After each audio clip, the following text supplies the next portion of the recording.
আপনার স্যালারি আসলে কম না, আপনার স্যালারির উপরে দায়িত্ব বেশি। এর মানেটা কি? বুঝিয়ে দিচ্ছি। ধরেন আপনার বেতন 30,000 টাকা। 30,000 টাকা কিন্তু কম টাকা না।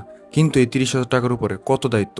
বাসা ভাড়া, বাজার খরচ, ইন্টারনেট, কারেন্টের বিল, গ্যাসের বিল ইত্যাদি অনেক বিল। এখানেই শেষ না।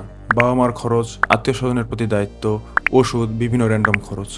আপনি আপনার 30,000 টাকার বেতন দিয়ে 50,000 টাকার দায়িত্ব পালন করে ফেলেন। এই কারণে অনেক মিডল ক্লাস মানুষ নিজেকে ফেইলিওর বলে মনে করে যে আমি কোনো টাকাই জমাতে পারি না। সত্যি কথা হলো আপনি ফেইলিওর না, আপনি ওভারলোডেড। মিডল ক্লাস মানুষদের প্রথম গোল ধনী হওয়া না, তাদের প্রথম গোল হওয়া উচিত প্রত্যেক বছর একটা করে ফাইন্যান্সিয়াল প্রেশার নিজের মাথার উপর থেকে কমানো।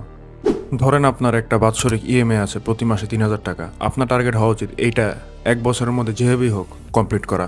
এতে হয়তো আপনার বেতনটা বাড়বে না, কিন্তু আপনার 3,000 টাকার স্পেস আপনার বেতন থেকে ফ্রি হবে। সবসময় মনে রাখবেন, আপনার ইনকাম বাড়লে আপনার লাইফ চেঞ্জ হবে না। আপনার লাইফটা তখন চেঞ্জ হবে যখন আপনার উপর থেকে ফাইন্যান্সিয়াল প্রেশার আস্তে আস্তে কমতে শুরু করবে।